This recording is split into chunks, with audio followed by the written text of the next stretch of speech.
Good morning, everyone. Welcome to our conference, The Long Course of Care, Interfaces of Multiple Systems and Stakeholders, put on by Silver Hill, specifically the neuropsychiatric disorders, whatever it is. Rocky's research thing. We're going to have, and share. There's going to be a bunch of other things like that to add along the way, but we'd like to have Grace Farms welcome us to this wonderful facility first. So please, and I'm sorry, I didn't get your name. I'm Meg Walsh. Nice to meet you. Nice to meet you all. I know you have a lot of really important things to get to, and I can't tell you how grateful I am as a resident of New Canaan to have Silver Hill and all of your research and facilities and town partnerships here in New Canaan. So thank you for that personally. From Grace Farms, we just want to say welcome. So you may or may not know that the program you're participating in at Grace Farms is called our Space Grant Program, where we grant space to over 50 nonprofits a year to use this space and others around our 80-acre site to further the work of your nonprofits. We do everything from conferences like this to board retreats to wellness mornings to really anything that you can picture for a nonprofit's operations. So we're really pleased to have you here. This is one of our bigger ones, and thanks to all on our team and on your team who helped plan it. How many people have been to Grace Farms before? So not even as many as I thought. Well, welcome. And how many are wondering, what is this place? Okay, so in 30 seconds, Grace Farms is a center for culture and humanitarian work. The foundation is about 10 years old. We're approaching our 10th anniversary. So these buildings that we're in right now were former equestrian facilities. So they were here, but the rest of the site, anything else you see is pretty new. And the foundation itself has 5 initiatives: nature, arts, justice, and faith. And the goal is to weave all those interdisciplinary areas together and use Grace Farms as a platform for good, which is why we partner with nonprofits who work in those spaces. So the last thing I'll say is that we are free and open to the public 6 days a week. We encourage you to come with your families. You'll see around site that there's a program of the hundreds of different programs we have here. If you're not coming to a program, you can just come and grab a cup of coffee and go for a nature walk. If you have any questions, my name is Meg Walsh. You can reach out to me and other members of our team, and we look forward to hosting you all day. Meg. Thank you so much. Before we get started, I've been told I have to read some very bizarre long paragraph, so I'm going to do that now. Hello and welcome. I'm Dr. Walker of the Center for the Treatment and Study of Neuropsychiatric Disorders at Silver Hill Hospital. Thank you for joining today's conference on the Long Course of Care, Interfaces of Multiple Systems and Stakeholders. In a moment, we will get started, but first, some housekeeping. I told you it was a weird paragraph. Silver Hill Hospital's neuropsychiatric program conferences require a trustful environment. Meetings are by invitation only. Please do not forward the invitation to anyone else without the consent of the meeting host. Ensure a confidential workspace. You should make sure your participation is done in a private environment. Individual participation is preferred. If group participation, the host must be made aware of all attendees. Please sign, we're not doing Zoom, so we'll skip that bit. Participants do not have permission to record or take screenshots. If you wish to receive CME or CEU education credits, you will need to sign in and sign out to confirm your attendance. I think that's at the back of the room. At the end of today's program, we will distribute a QR code to complete the conference's evaluation survey that needs to be completed in order to receive an education certificate. Finally, disclosures. All the planners, speakers, or individuals in control of content for this educational activity have no relevant financial relationships to disclose with ineligible companies whose primary business is producing, marketing, selling, reselling, or distributing healthcare products used by or on our patients. Let's get started. Rocky, you're up. So this is working? Okay. The idea for this comes from several sources. One is the group that met in Rome last April. We had such a good time that we decided that we would continue doing it. And so that was one sort of stream feeding into this. The other stream was to sort of get the neuropsych group to interact with some of the other groups at the hospital, like dual diagnosis and admissions, because we had all begun to notice over the last years a change in the intensity of psychiatric illness presentations, et cetera, that we thought was really important to talk about and deal with.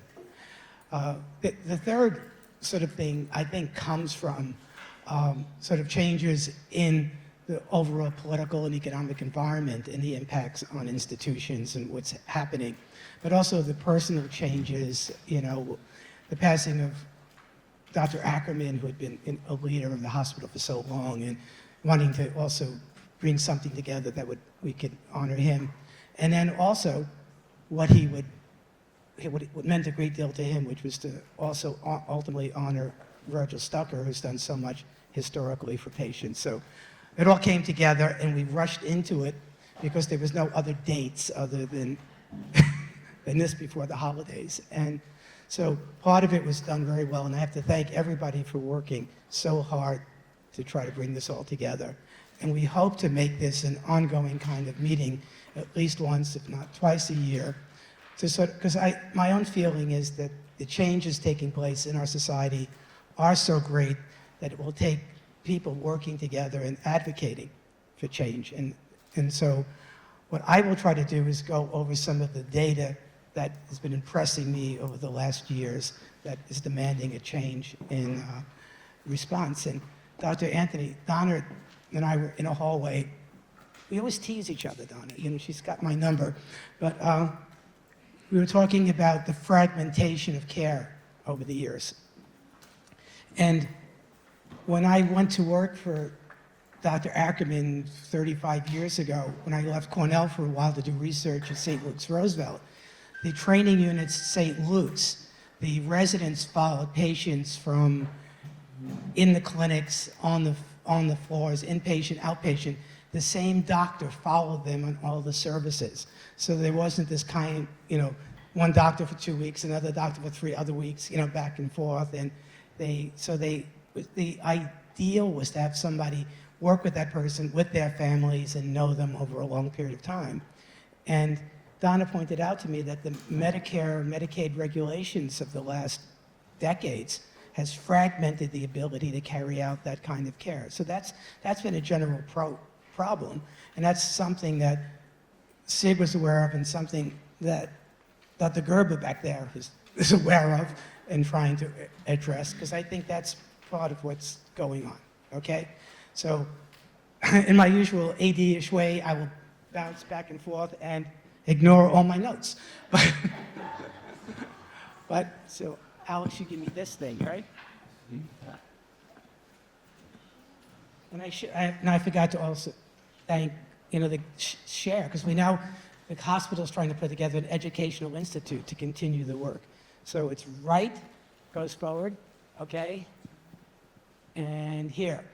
So this is an ongoing joke between some of my friends, including Dr. Gerber, which is to quote socialists, communists, and anarchists. So Vladimir Lenin was famous for his lectures on what is there to be done. And so what is there to be done? When you look at the whole course of what's going on and what the hospitals are no longer involved in, there's the whole question of prevention. So I'm going to focus on schizophrenia because that's what I do, schizophrenia and bipolar. But what's failing is prevention, and we're failing in a great way, all right? Prevention is about protecting people, right, from those toxic forces which would lead to illness, right, to social organization. The hospital is the rescue part of the business, right? People get admitted, and we try to rescue them. It used to be you could have them for a few weeks in a hospital and make some progress. Now the thrust is to quickly diagnose, treat immediately, and dispose of the case to the next level of care. This is a major problem in my view. It wasn't the way I was raised at Cornell, but it's the way the world is going, right? But the long course, because that was the time, the long course of care. It's not 3 days, it's not 7 days. It's, to reverse severe illnesses takes a long time. The model is not you broke your finger and somebody puts a splint on it. The model is more you've suffered brain damage, severe brain damage of some kind, and something must be done, and that takes a long time. So there's the reversal. And I think of the reversal as what takes place at the transitional living programs, among other things. And I look at that the fact that we have such wonderful transitional living programs at the hospital is also because of Dr. Ackerman and Dr. Ackerman's work and all the social workers and other people over decades to put that together. And now the hospital is trying to continue that tradition. But there's this other thing, which is the salvaging, right? Because you begin to turn the ship around, but it doesn't necessarily get you to the port of call. It doesn't get you to the destination. And that's often a long, long journey. And that's one of the things that, Dr. Mann and Dr. Doherty are writing about in the book about our work. It's a long, long haul to get to someplace. And that involves going to school, getting a job, making friends, being part of a community. And we live in a world where communities are fragmented, right? And I think of that as the baton in terms of personalities from Sigrid and others, to Virgil. And that's what I'm going to try to work with a little bit. Causes are complex, right? And what we know about, we give names to things. We say we know schizophrenia, we say bipolar, we say personality disorder. We don't know the pathophysiology. We don't know the complexity. There's so many things going on. So our knowledge is incomplete.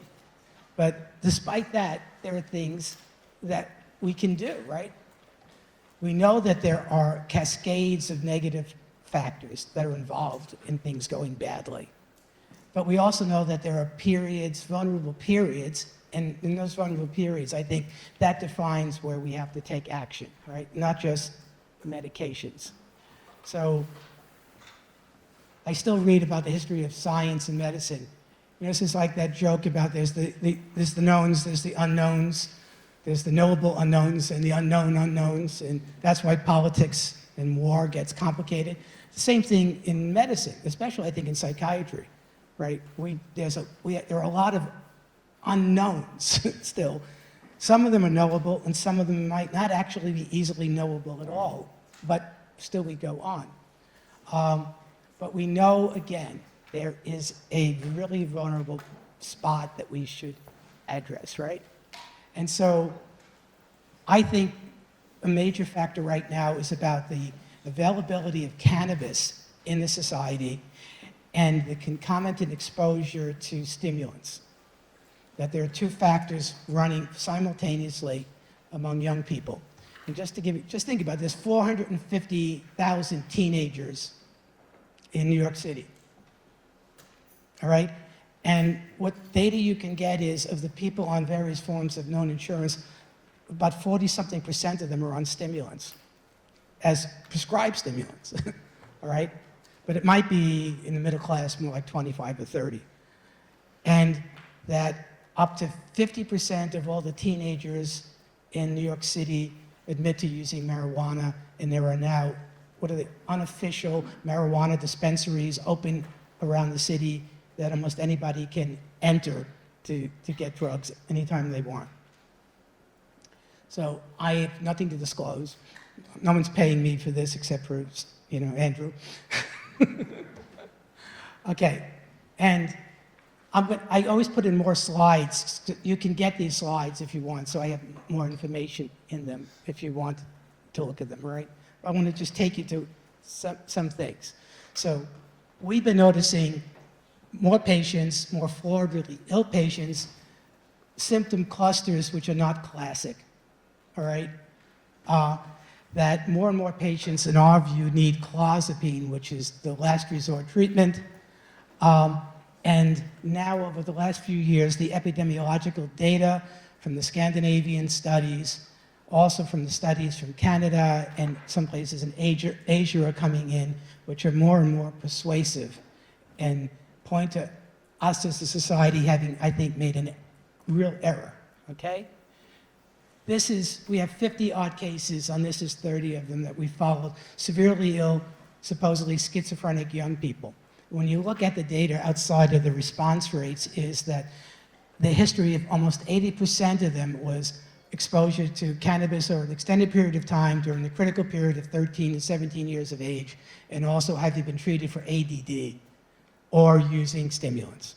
So that combination in particular, I thought was a critical factor in the histories. Doesn't prove anything. okay? Did that go back again? No. Here it goes. Now, why does this happen in society? Well, cannabis is, people say it's good for you. It relaxes you, it even treats lots of illnesses, and it's, and it's acceptable in our society. And why stimulants? Because stimulants are good. The rates of ADD are so high, and they help you get all A's in college so you can go to medical school, and then they help you pass your exams in medical school, et cetera. Well, there's lots of things for that, okay? But there are vulnerabilities. There are people who are vulnerable. So in the Journal of Psychiatry and European journals, just in the last 6 months, many papers have come out, which is interesting at a critical point. Am I bouncing back? I'm not doing this right? Okay, it's better now. I'm going to jump.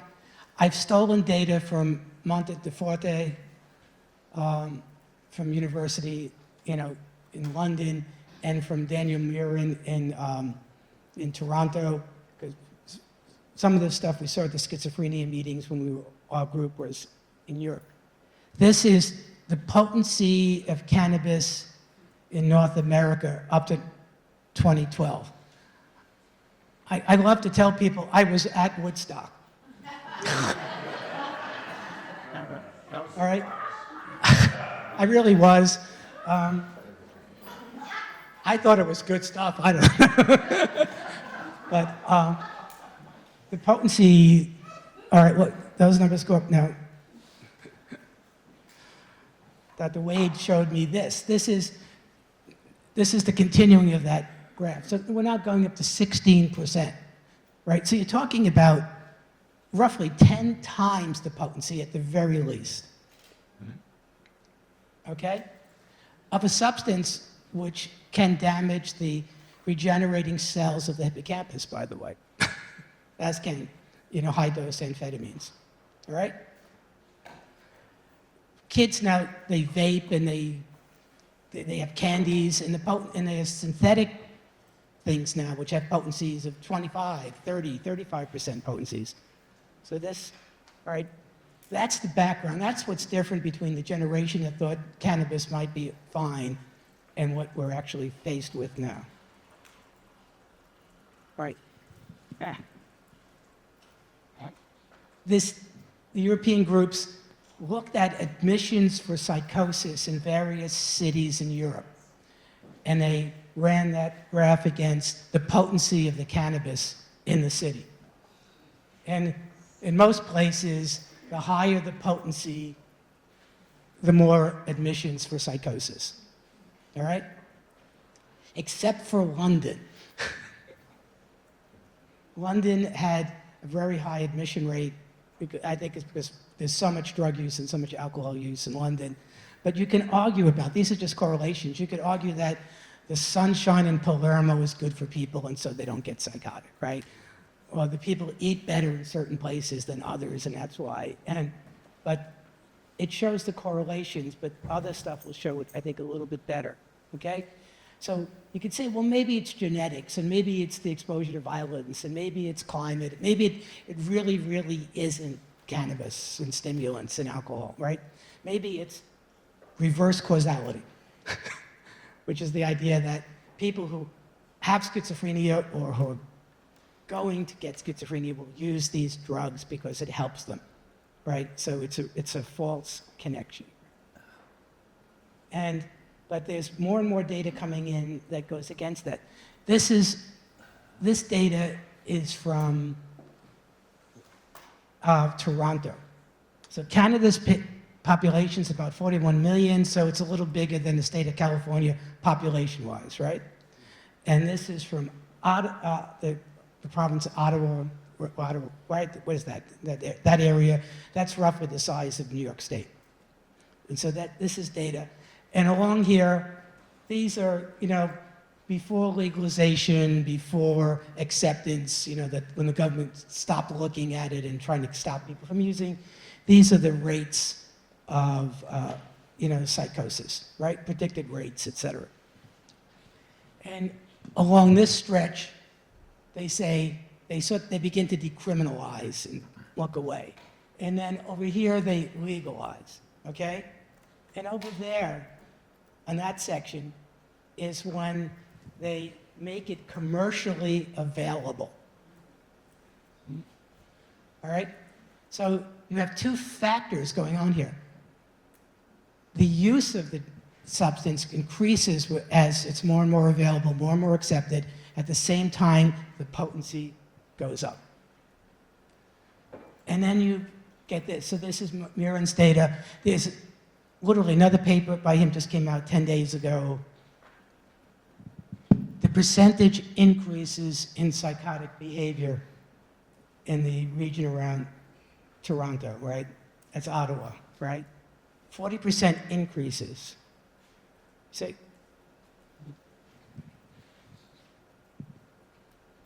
and this is just that you can look at it in terms of, comparing cocaine, stimulant-induced psychoses, cannabis-induced psychoses, run across that same set of axes, right? Notice that nobody commercialized cocaine, nobody commercialized methamphetamine, but they all went together, right? So somebody might say, well, maybe it was social factors other than drug use or availability, but maybe it was just general acceptance of drug use, and that's part of what's driving the higher and higher rates of psychosis. And it would take me 15 minutes to go through this, but it's in the slide set if you want it. But just look, the incidence rate of about 0.1%, background incidence rate. If you've had a psychotic episode to the drug, the rate, right, of eventually becoming schizophrenic. Now, I just made another jump, right? I didn't say a psychotic episode. I just said getting the diagnosis of schizophrenia. So if you're exposed to the drugs, the probability of having a psychotic episode becomes higher and higher. If you have a psychotic episode on the drugs, the rate of schizophrenia, the incidence rate, goes up enormously. Background rate, 0.1%. Frank, am I doing it right? Background rate going up, incidence rate, 26%. That's catastrophic. Because that's a diagnosis now of a chronic, debilitating, progressive illness. And if we're correct about it becoming more resistant, more intense, right? And this is happening before our eyes. So this wasn't happening 30 years ago. This is the change in the last 5 to 6 years. So it's not really there yet that you can see. The red is just, I put this slide in so you could see their numbers and look at it, and how the percentages change over time. And this is what to me is catastrophic. This curve meeting. So the older young people, there's a difference between men and women, right? Which is the traditional thing about the intensity of psychotic illnesses and the rates that men are worse. Notice that as we get into the period now of legalization and then selling on the streets, right?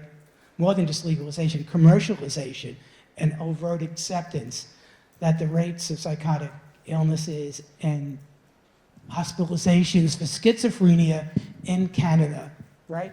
So this, over time, if this is true, then the long-term curves will meet. And the presence of a long-term illness continues. This is why I'm saying we're faced not only with a problem of treatment, but long-term treatment, because this is a long-term illness, turning these things around, and whether it's possible to turn it around. But the real issue is advocacy in terms of exposure to the toxins.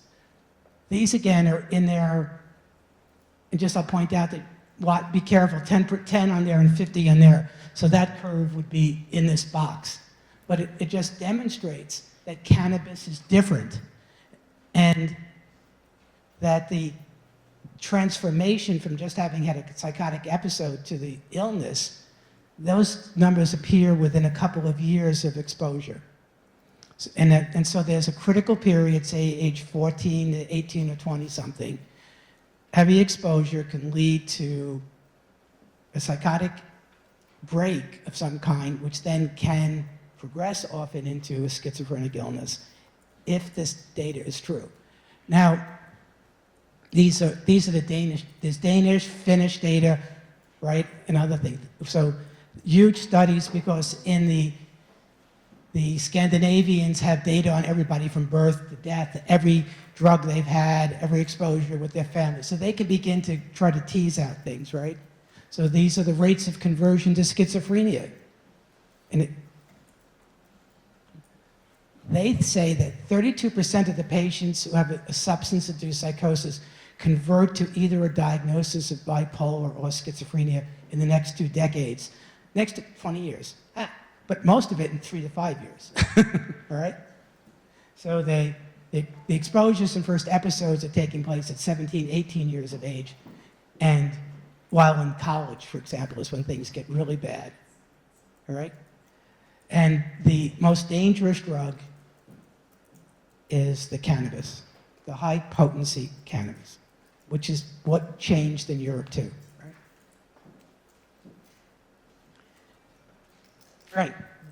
They go through all the statistics, right? And they try to take out every factor, and so they have a population attributable risk factor, right? So they try to tease out everything, so it's not family income, it's not genetics of the family, et cetera. And then they still get the curve to separate. So they're trying to see what is the critical factor in the Danish population to account for it, right? I mean, you could do this. Is it real? Okay, Frank's a statistician. Because I can't evaluate that kind of data. The mathematics is really complicated, right? It's calculus statistics. It's not even the kind of statistics you do in graduate school. It's really advanced reasoning, mathematical reasoning. But they still get that separation. Horthy. See, I just wanted to try to pronounce his name. I can't pronounce Danish. But so he's the head of those groups doing all that. There's a lot of papers coming out from them, okay? Is this, am I going the wrong direction? Am I going back? Okay. So, and then they also show the separation with amphetamines too. I put those slides in so that you can see that stimulants do some of the same kinds of things, all right? Okay, so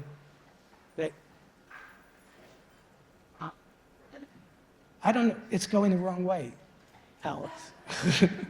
I'm trying to go back. I want to go back to that slide and somehow jump past it. There. I re-showed that slide to say, if you think about that, think about girls, right? We're supposed to take care of the girls, you know? I re-put that.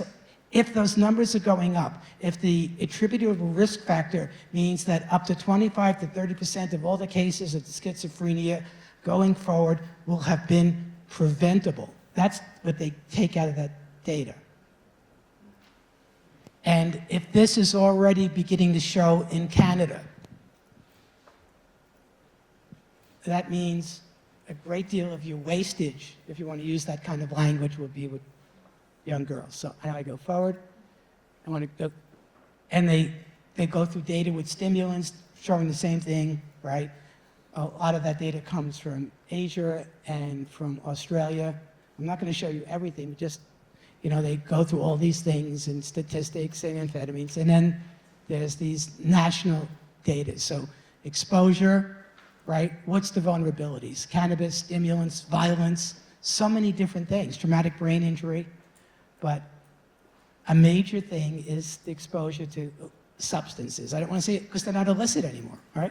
They're not illicit. And again, these are just ideas. How much time do I have left?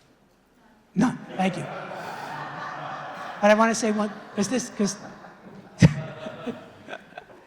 I think this is where it's going on. In the hippocampus, there are cells that regenerate.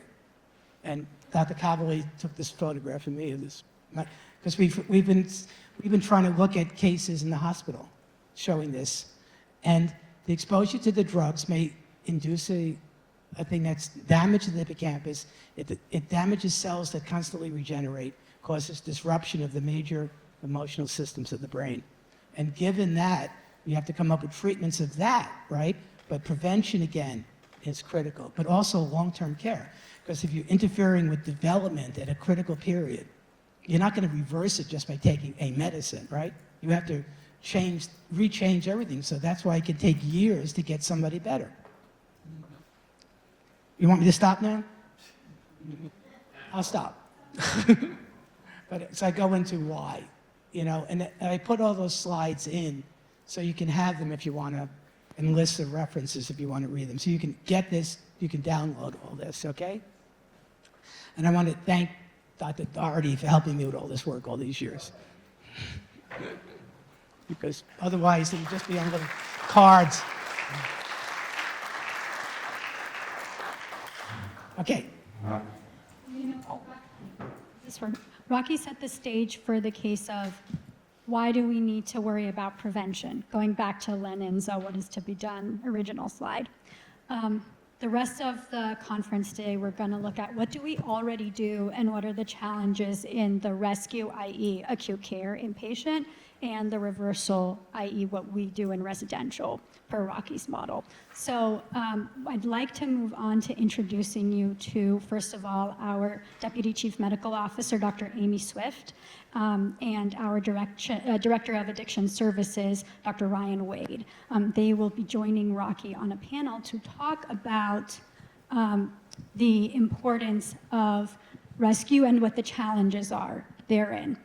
Bottom line, the theme here is the challenges are what actually gets covered by insurance, what does stabilization look like, and does that actually get people to getting better and fully recovering. I think Dr. Swift and Dr. Wade can speak to that a lot better than I, so they're going to join us up here and get started in a more in-depth conversation with Dr. Murata. Just sit in the chair. You guys can have the height.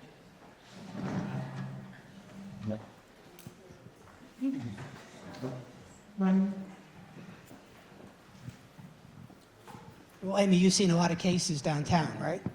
Yes, I have. And what do you think about what we think? I think it's true.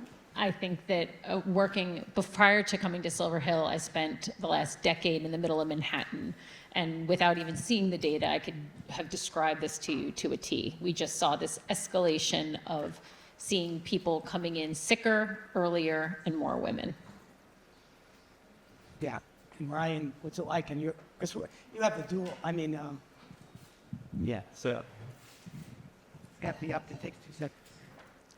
so we've similarly been seeing things at Silver Hill in terms of these different kind of pictures, these more persisting pictures of psychosis that don't seem to be responding well to medication.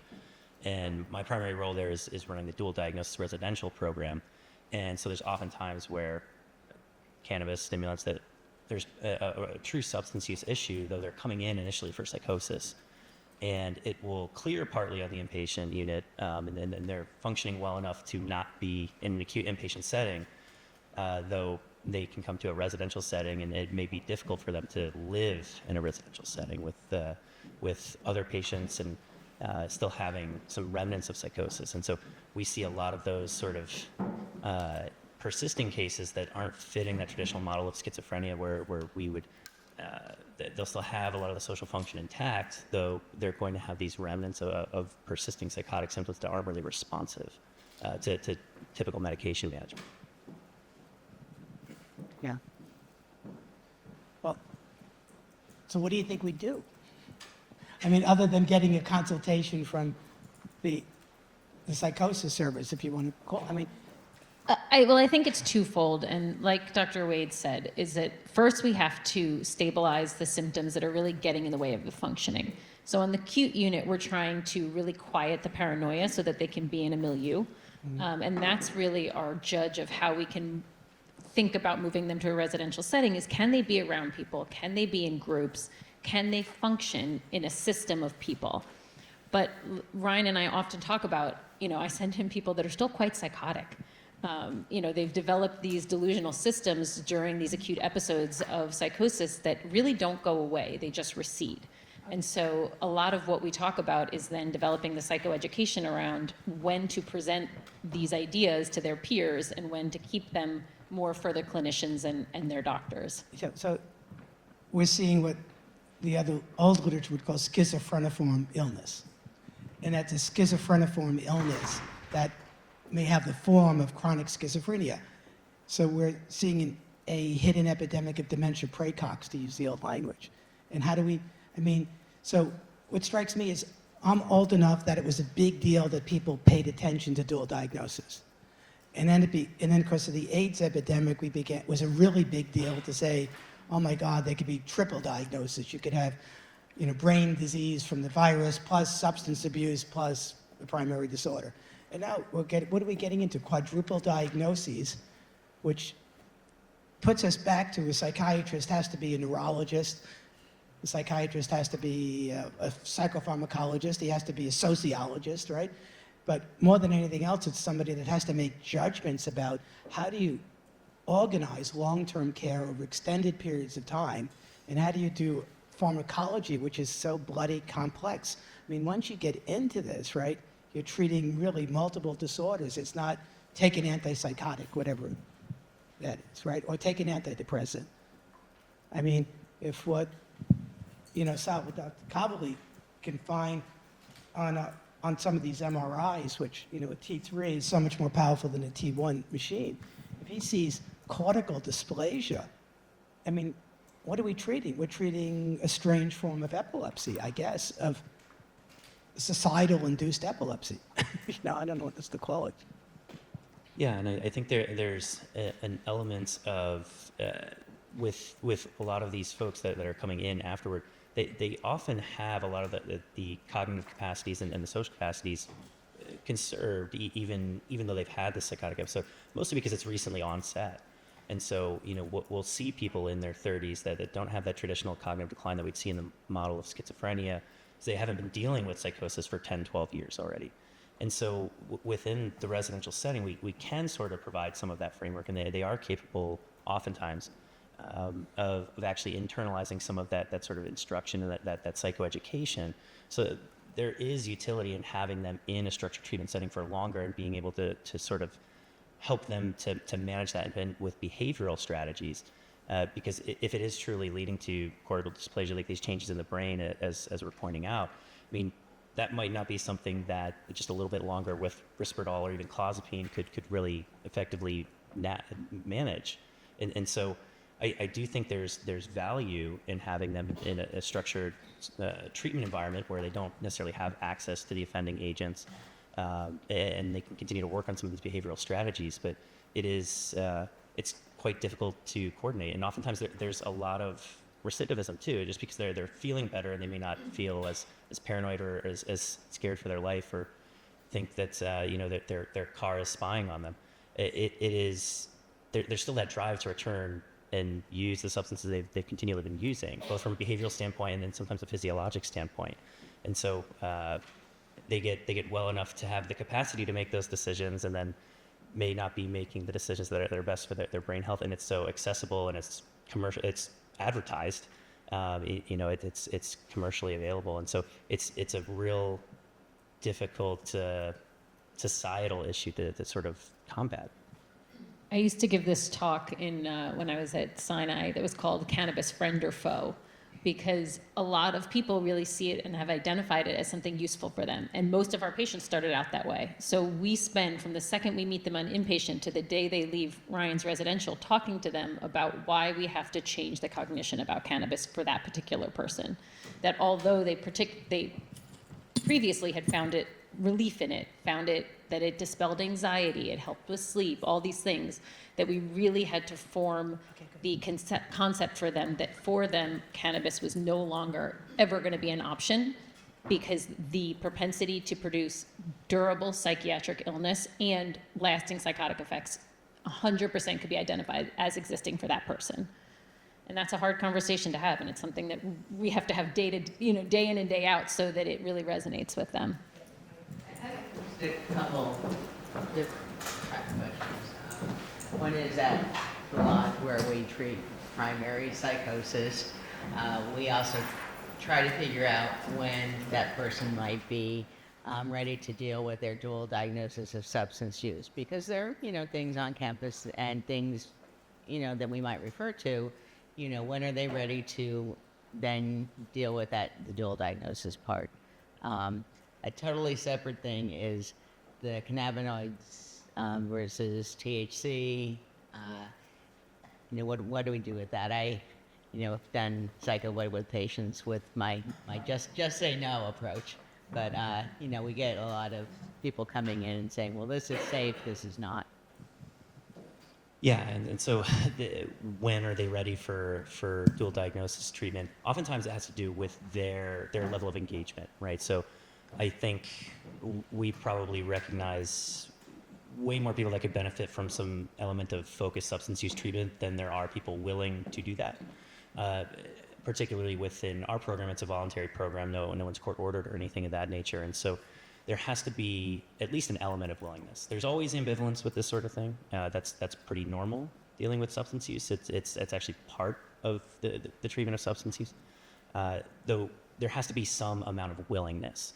And so, even if everything's clearing and they seem to be have good reality testing and can interact socially appropriately, if they don't want to engage with any sort of recovery programming, or they don't see the substance use as problematic for them at this point, they're going to have limited utility from doing some a substance use focused treatment or a dual diagnosis sort of approach. And so essentially it's really contingent on that, because if you're getting to the point that you feel like the treatment of the psychotic illness is reaching an extent where they'd be able to move on from that treatment program, like they'd be more functional and able to navigate those symptoms, they could likely engage with substance use treatment in a meaningful way. It's more of a matter of how well they're conceptualizing this could be an issue, or this could contribute even to the psychotic issue that I've been here for. So a big chunk of it is on their willingness. If obviously they have to be able to interact in a social manner and cognitively grasp some of these things. But it's really going to be contingent on when they're ready to. And then to piggyback on that, if the burden falls on us to continue to try to toe the water to see when they're ready. So it's a conversation that I start day one. I meet somebody that's coming in with a psychotic illness and a cannabis use disorder. I bring it up. I see where we're at. But I have to remember to bring it up probably every day. And sometimes we'll agree to disagree, and they'll say, I'm not leaving my cannabis behind. And I'll say, that's totally fine for today. And I'm going to tell you, I'm going to ask you about it again tomorrow. Because at some point, there will be just by cueing them that I think it's that important, they'll start to notice that maybe it is that important, and they'll start to engage.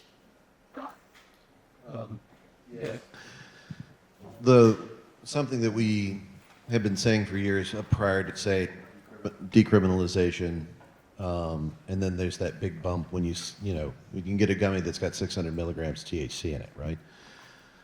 We used to say that, well, this person started using cannabis and they had a latency for psychosis.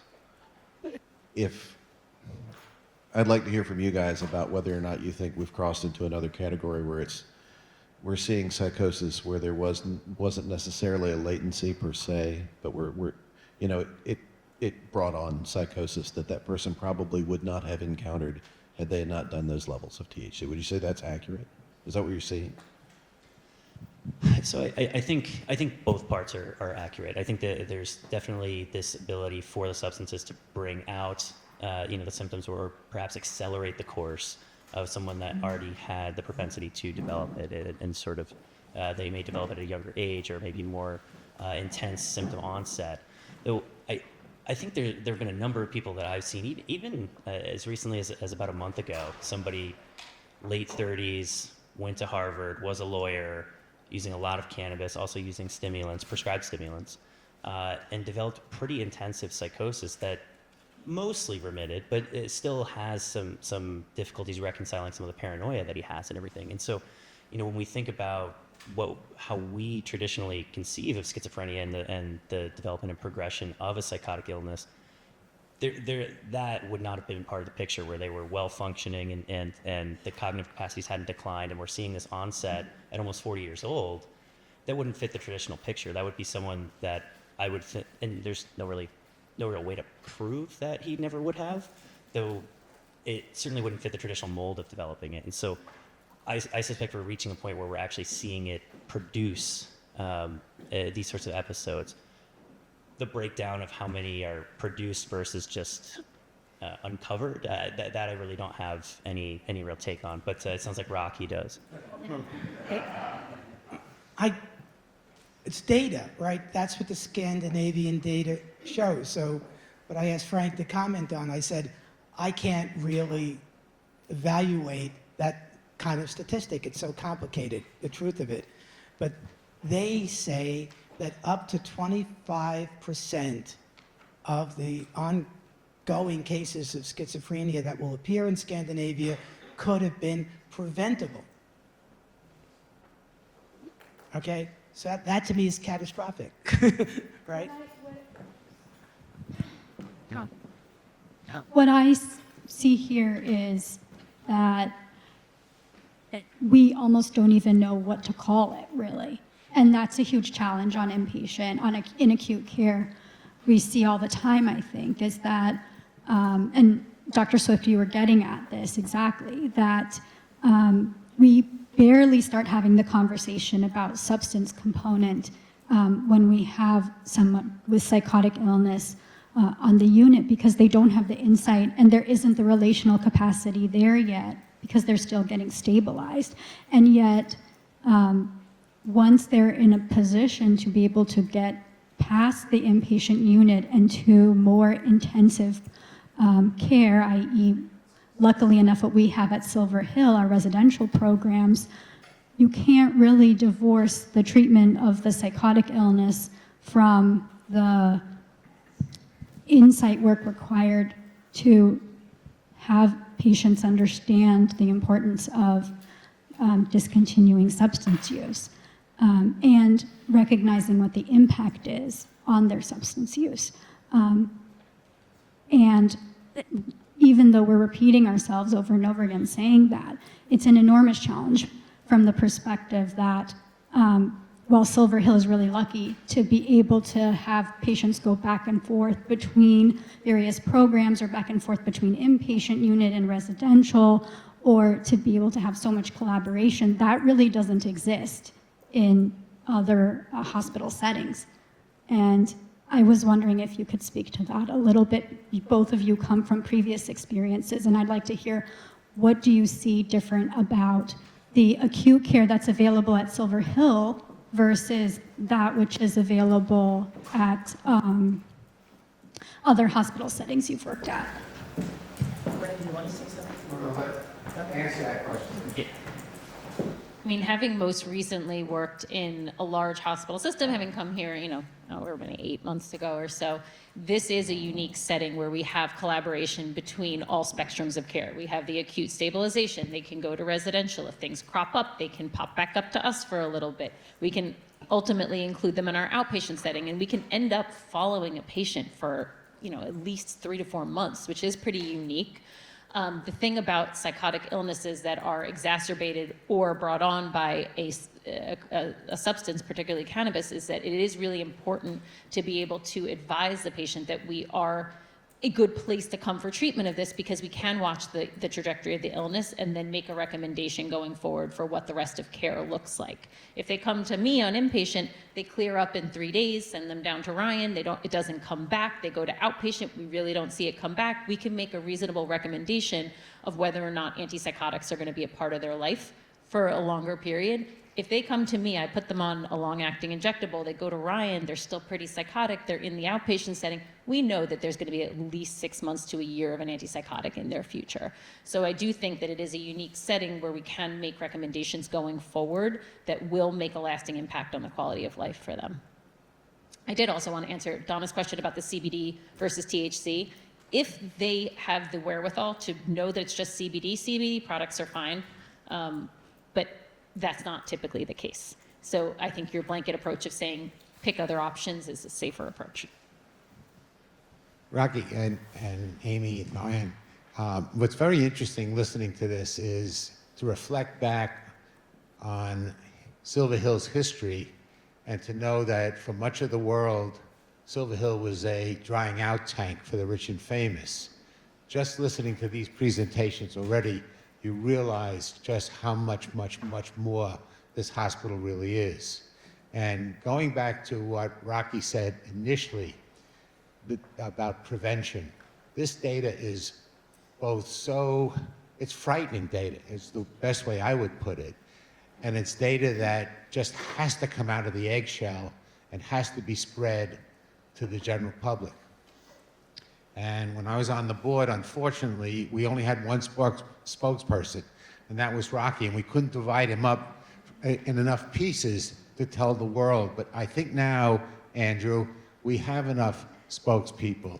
But this kind of message is so critical. And I think about the magazine, The Silver Lining, for instance, where we talk about, oh, this patient came in and was cured, but we don't deal for the general public in this kind of data, making it simplified so that people realize the issues of dual diagnosis. And it doesn't really matter which came first, the chicken or the egg, whether the addiction came first or the psychosis came first, or what was underlying. But the issue is what the result is, which is what you guys have to deal with, and how difficult and traumatic it is for you and for the family. So this data has to get out.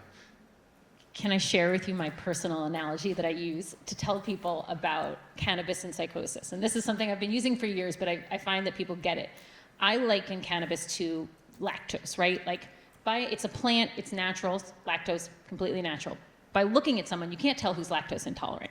I could look around the room. There are probably a bunch of you in here that cannot take a spoonful of ice cream, but I don't know by looking. It's the same way with cannabis. Around the room, we can look, and I can't tell you who could be negatively impacted by cannabis. But once you take it and you see a negative result, you have to pay attention. Because if you see that negative result once, all of a sudden you're in those categories that we're looking at. So one of the things that we talk about, and I talk about with patients, is that if somebody says, you know what, I got really paranoid one time, I say, wait, that matters. Because other people could take this 5,000 times and never get paranoid. You have to pay attention. So even though it's a plant, it's natural, for some people it can be so detrimental that it can lead to results that are long-lasting. And it's a way that when I describe it to families or to adolescents, they kind of get it, because everybody knows somebody that's lactose intolerant. So I do think that it's something that we should be spreading a message more about, the fact that it is not something that everybody can use without caution. And it's something that Nancy and I are working on getting out to the population locally a little bit more about the fact that we do have to talk about cannabis with adolescents, because that period between 13 and 18 is so critical. And that we do have to kind of let them know that at Silver Hill, we're here, we could talk about it. And the idea that adolescents may try it, but if they start to use it heavily, there has to be an intervention. Otherwise, it could really lead to a lifelong illness.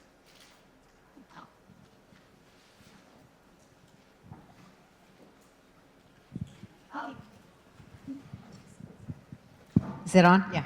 I'm interested to hear how you use peer culture groups in terms of helping people to understand more the effects. Obviously, we're all dealing one-on-one individual differences, but one of the benefits of residential experiences and extended stay residential experiences is that you have a group of people, some of whom are farther along in treatment, who can model certain behaviors. And so I was interested in your perspective, whether that's useful, how useful it is, how it works for your programs. Yeah, definitely. It's very useful. I would start there. I mean, when we look at some of our largest sort of interventions societally, they are peer meetings, right? Recovery type meetings that are peer run. As part of our program, we have peer recovery meetings that they're going to daily, but also some of the clinically, like therapeutically based groups in the afternoons.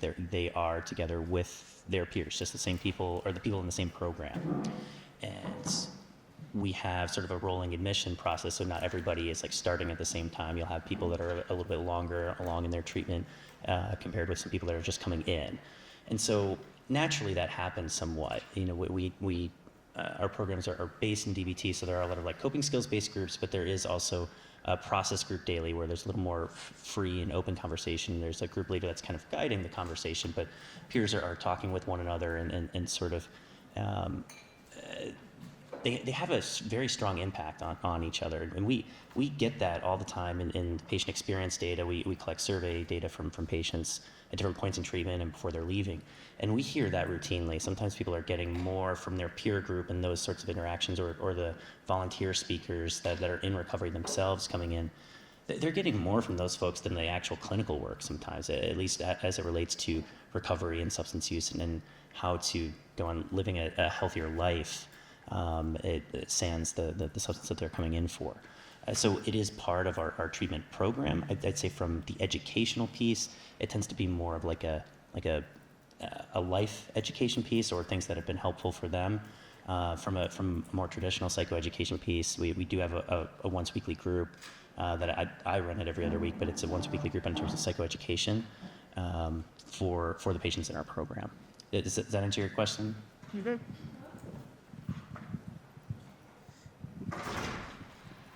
Hi. I just wanted to make a comment because this is so incredibly frightening. And I am a child and adolescent psychiatrist. I don't know if there are any others in the room, but I thank you. Wonderful. But part of the, I like the lactose intolerance analogy.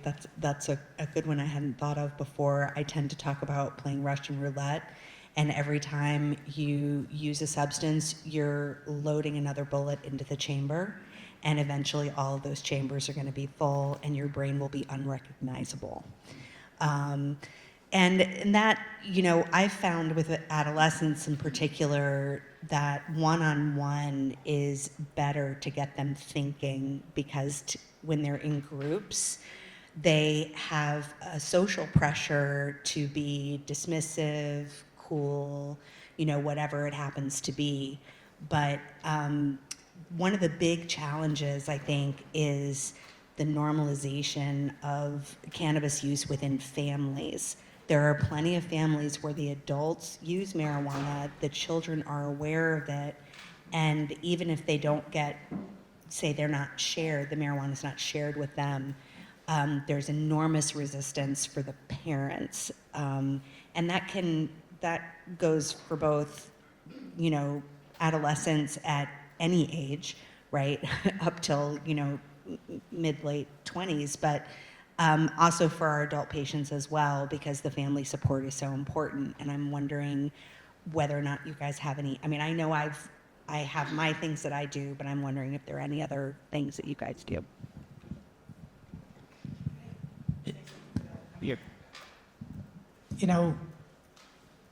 It's my generation, the generation after mine, that thought that it was normal and reasonable and even good, all right? And so I guess embedded in what I've been saying is we've made an error. And you have to be able to admit to errors. Private use might not be so bad, but to facilitate its use societally wide, right?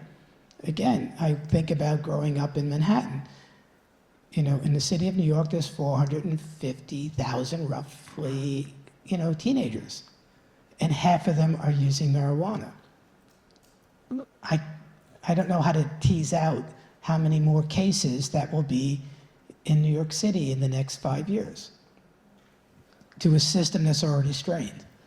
So if this is true, we will be hit by something that's very bad. Okay, and so I think you have to take responsibility. And the other thing that in the other slides is, something that Dr. Landino and I talk about a lot, which is anosognosia, which is the denial of illness, the denial of a problem, and lambasthenia, which is the embracing of the illness, right? In other words, the model of behavior in our society from the late 19th century is the heroic crazy person. So to embrace a wild lifestyle, to be the hero in some fashion, is embedded in the culture. And so to thumb your nose at society and do whatever you want is not necessarily a good idea for a 13 and a 14-year-old. They can get into terrible trouble. So the society has modeled this kind of behavior. I just get that off my chest. Well, I also think there's two things. One, to comment on your first comment, is that there's two things to treating addiction and cannabis use in adolescence. One is what we talked about, getting them to understand it, and the other is building the confidence to be the person to say no. And that is a really important piece because so many adolescents cannot dissent from the group. And so using that as a key component of treatment will elevate any other substance use treatment you're providing them, because that's part of what I mean, it's what I talk about with my own kids, but also what I talk about with, you know, young people that I meet is like, if they stop drinking, if they stop smoking, how do they then hold their self-worth in the group as not being different? Because that's pretty devastating to an adolescent or a young adult. And then the second part about the families is nobody wants a mirror on themselves. And many of us do things that we wouldn't recommend others doing, but we don't want to stop doing the thing we're doing. So normalizing that piece, that although, you know, they want their kid to stop, they don't want to make a change, that as a parent, that's kind of what you signed up for sometimes, is that allowing the idea that making choices for yourselves that will reverberate down to your child is what your intention in life is, and to allow them the space to be frustrated about that, feel emotions about it, but really understand the importance of it, is that all many of us parents want is for our kids to be well. Sometimes it means changing us. Silence. It's a boredom philosophy. Oh, I was just going to say that actually I've been really proud of several of my adolescent patients when they get to college being like, no, I just, you know, I'm not that guy, you know, and then, and witnessing other young people say, oh yeah, me neither, you know, like just, that's actually a really important point when it comes to adolescent behavior and giving them those skills, you know, about, you know, what do you say? You know, one of the things that I have young men say when they decline drinking, they're supposed to say, well, not supposed to, but that's like, just tell them it's not good for the baby, you know, just completely deflect, you know, away from it. It's really nobody's business, but make a joke out of it, you know. But I know Jackie and I managed a young woman who's actually recently come back to me who was so psychotic and so not good, and whose father simply refused to accept that his embrace of drug use, including his monthly hallucinogen whatever, right, that's just not going to work for his daughter. And this person was discharged in 2021, and he's still telling her that she needs to use drugs. Question on. Oh, Okay. So I'm incredibly sad that I'm not going to be around for lunch and especially for the conference afterwards.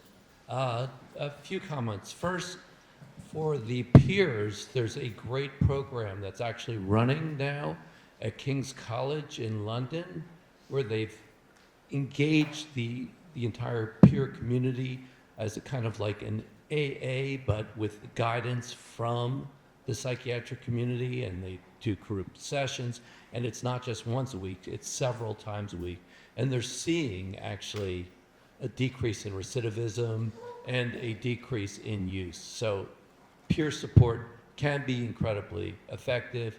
It was actually the last talk at Sears that I went to. I think you were you with me? You weren't with me. I think you'd already gotten a row. But I give the reference. That was the reference, right? Yeah, that's the person. So that's point one. Point two, why I'm really sad that I'm not going to be here for the afternoon is because if you're going to look at psychosis, and I always talk about the domains of psychosis, negative symptom, positive symptoms, mood, and of course, cognitive, I always add substance abuse. I kind of tag that along because 85% or so will be using some form of substance. So it's so integral to the whole thing. But of the kids that I've struggled with the most, and I've had quite a few of the Silver Hill kids, are the kids that continue to use substances. And it brings me back to lunch again, after lunch. And Connecticut right now is the last state that is not in the process of developing an assisted outpatient therapy program, for these kids, because anosognosia, which affects, again, the unawareness of the illness. Once these kids, especially these young kids that have started at 14 and 15, there's enough damage done. They just don't have awareness. So as you said, you need buy-in. But so many of these kids do not have buy-in. Now, Javi Amador used to believe that anosognosia was immutable. It would just be fixed, that was it, done deal. He no longer believes that, and I think he's still is the world's expert, and I agree with him. But that brings me to Virgil Stucker. The next point of this is it takes an incredibly long time. So you're talking about 3 months? No way. Not most of these kids. These kids need long-term. I've had people in state hospitals 2-3 years, and then they're approachable. I mean, not everyone, but I try to be honest with the people that come to me because I've historically got everyone's treatment failures. That's who we take care of. Having said that, in our early data, we've gotten 82% to stop cannabis use. It's not good enough because that's still 20% of these kids that are still out there. And, Laura's working with a family right now where the kid lives in Connecticut, and I have nothing I can do because he had a roof over his head. He's not suicidal. He's not homicidal. So I just comment, and, I think where Silver Hill is missing the boat a bit is we need you guys to be more advocacy. We really need, and this is also where E. Fuller and I disagree, state rights, national rights, we really need an AOT in every state, and then we can talk about getting a national, again, assisted outpatient treatment. And it's not just vindictive, it's not only court mandated. What we're talking about is doing the assertive community treatment teams and all the rest. That's a way to maybe make it more general to the whole community. I just want to get my 2 cents in because I'm not going to beat you this afternoon. Comments, please?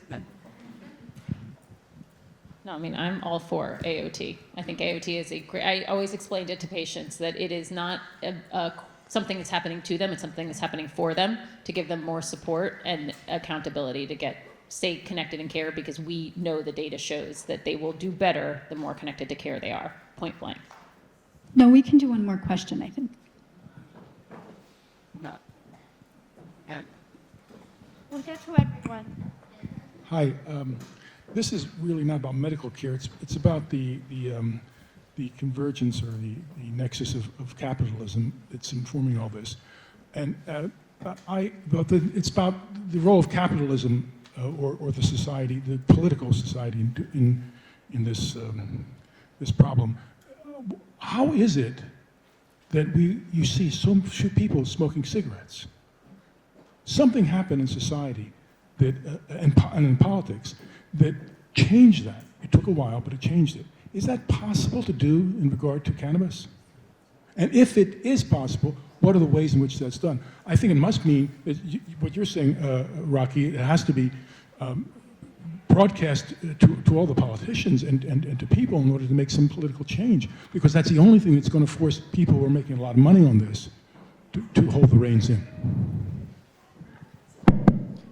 Yeah, so in terms of the reduction in cigarette use, I mean, some of the things that we see from the governmental side is that they've been increasing tax on cigarettes. They increased the age that you're able to buy them. They went from 18 to 21. So there are some structural differences that they put in. But one thing that's really important to know with that data, at least the largest collections of these sorts of data that we get from SAMHSA every year, is that although cigarette use has been decreasing, nicotine use overall has only very slightly decreased. A lot of it's being replaced predominantly by vaping, but there are also other non-inhalation methods like using SINs and people using other forms of nicotine.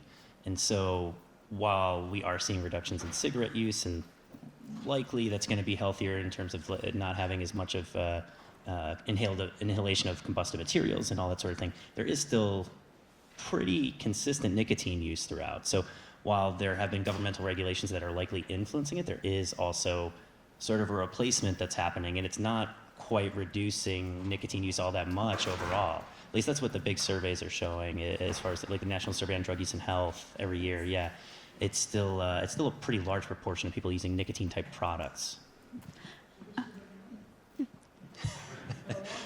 So someone else is making money off it. I'm not. Yeah.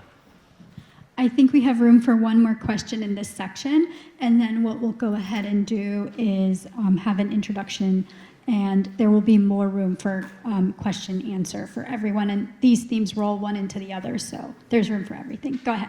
While you were talking, one of my kids was texting me. My children are grown now. And I said, hey, there's this really interesting talk about the correlation between cannabis use and schizophrenia. And one of my other children is in the 20% who was not a drug user who has schizophrenia, who's doing really well. So Dr. M was really surprised. She goes, man, you're the only one that I met. But, and so that the son that I was texting with was floored. And he says, is there data? He's a statistician, actually. Is there data? Yeah, I got the data. Is there? And it caused me to go back and think about in college. Your welcome to college visit. They teach you all about consensual sex and stuff like that. Is there a way and what would it take to have as part of those welcome to college, or really this has to start, I guess, in high school? Some basic information that says, I love the lactose analogy that sort of presents people, look, if you do this, at least some people might stop.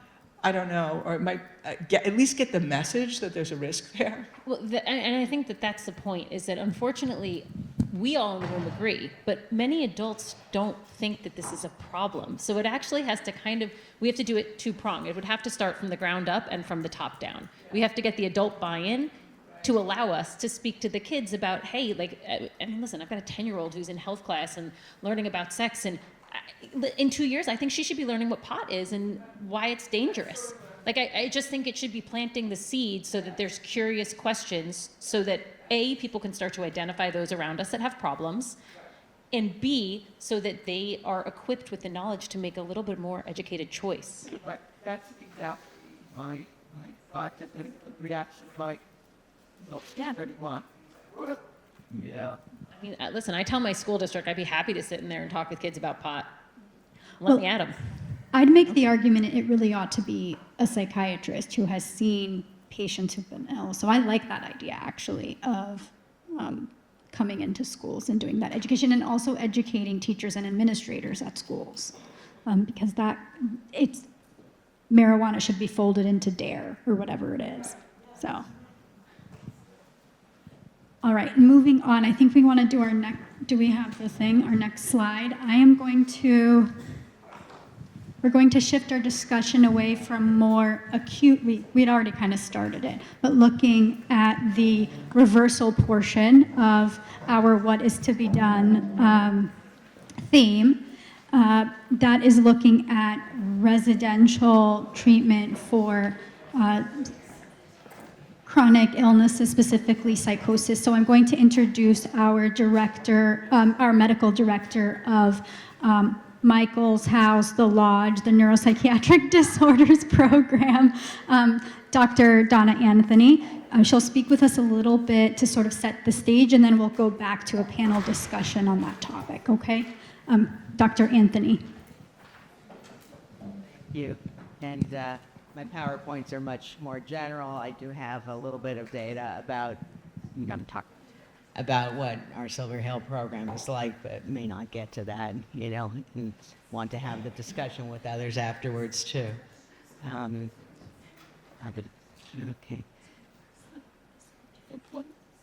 Okay. All right. So I needed all that education. I did. Let's see. So just a little bit of nostalgia, and maybe something I should put together and write down at some point, but having been practicing over 30 years and treating patients with psychotic disorders, I've seen some of the trends and thinking about what what we can do financially. That's one of the biggest problems, and what we should do in terms of, outcomes. But when I was looking for a job, went to Westchester Division at Cornell because I wanted to work on their schizophrenia unit. Tom Smith was developing more of a day treatment program that would allow people to stabilize in similar way to a residence over a long period of time. And, I was really interested in that. And, we continued to work with that for several years. The patients usually had publicly funded or some privately funded residences. So, it was a mix of that, but very supportive. And I could talk to you about all the changes over time. I won't in this talk. To look at some of the very long-term units that they had and long-term programs. Some of the changes were financial, but also, the units that went on for 2 to 3 years offered that treatment. Sometimes they could be regressive. The psychotic disorders unit that they had for a few years, they were kind of working without a lot of the tools that we have in terms of, clozapine, using other, not using other antipsychotics enough. So, the units evolved, and the intermediate term units were really great. And but then what happened is that Medicare and Medicaid decided that they could no longer support day treatment, and came up with a lot of kind of fragmented things that, as we were referring people out of the inpatient unit, we would have to figure out what our patient needed, how to find the program, the PROS programs or something else. And I do agree with, the AOT issue, that would be really good. So I've seen things swing over time, and definitely in the state hospitals in terms of length of stay, go up and down, all the time in terms of what communities need and, what happens in, say, in New York City, which is where I did a lot of my practice. But now, very fortunate enough to work at Silver Hill and work in this, supportive residential setting, and to see what we can learn from it, and maybe have it to be more generalized, and more people take advantage of this kind of treatment, which the last group ended with, do you kind of stop progression of the illness or change the course? And I think that we do a mix of things depending on where the patients are when they come in.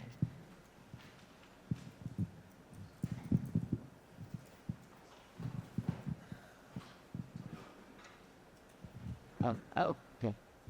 Did I write it? Okay, gotta use the right clicker. So thinking about ways to optimize treatment of psychosis, and there are data that support this, but in general, we want as complete resolution of symptoms as we can get so that people can go on to have better functioning. Some people are going to have persistent symptoms, and how to help them with that in terms of psychosocial treatments. Short-term units, as we were just talking about in the other panel, stabilize acute symptoms, medication, address all the safety issues so that they can be safe with supports in the community. Over time, shorter and shorter length of stay, and financially driven for the most part. And patients are safe, but still symptomatic. I think, the problem of insight was brought up, and so, are they going to follow all of the instructions and treatment plan laid out for them from inpatient?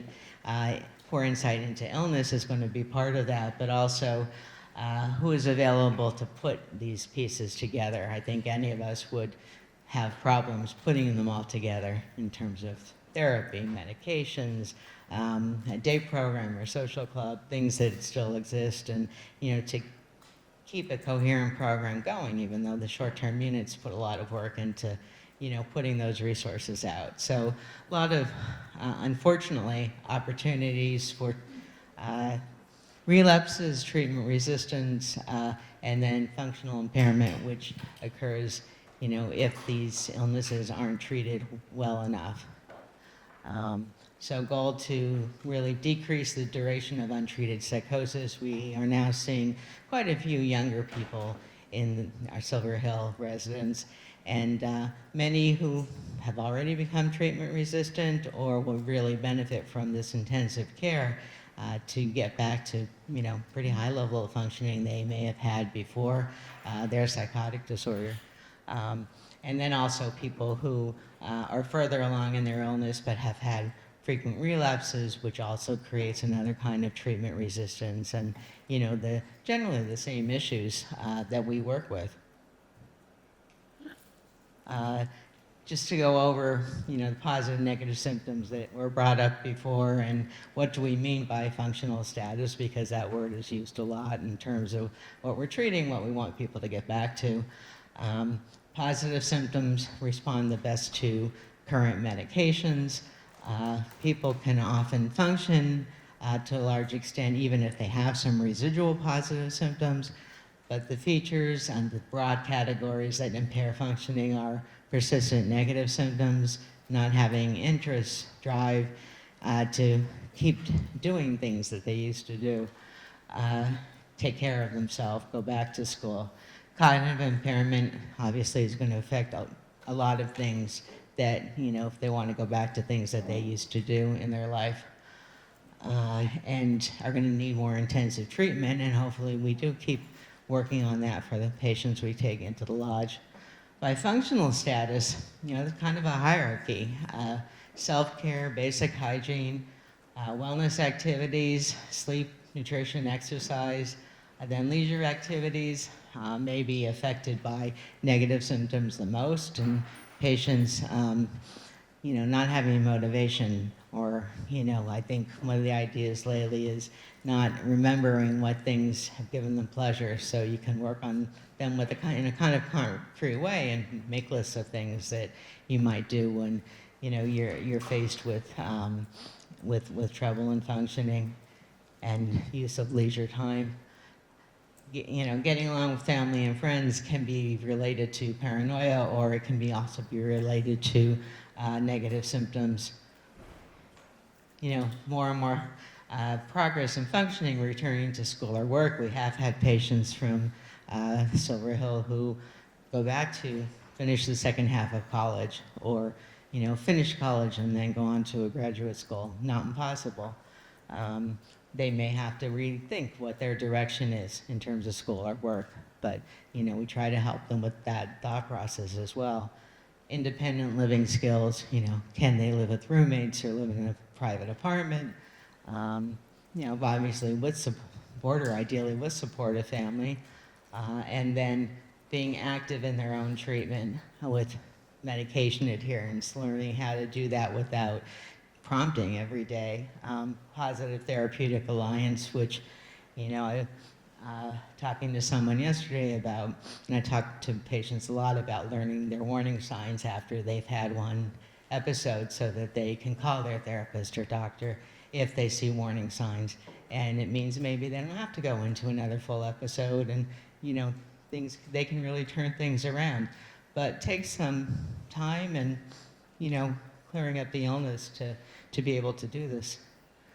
A lot of types of residential treatment. So Silver Hill is sort of premier type treatment, and what we do, how it's set up, but there's hospital-based or affiliated. We have the ability to have people, and then we meet an inpatient, come down to residential. If they have some problems in residential, go back to inpatient, and continue to go back to residents.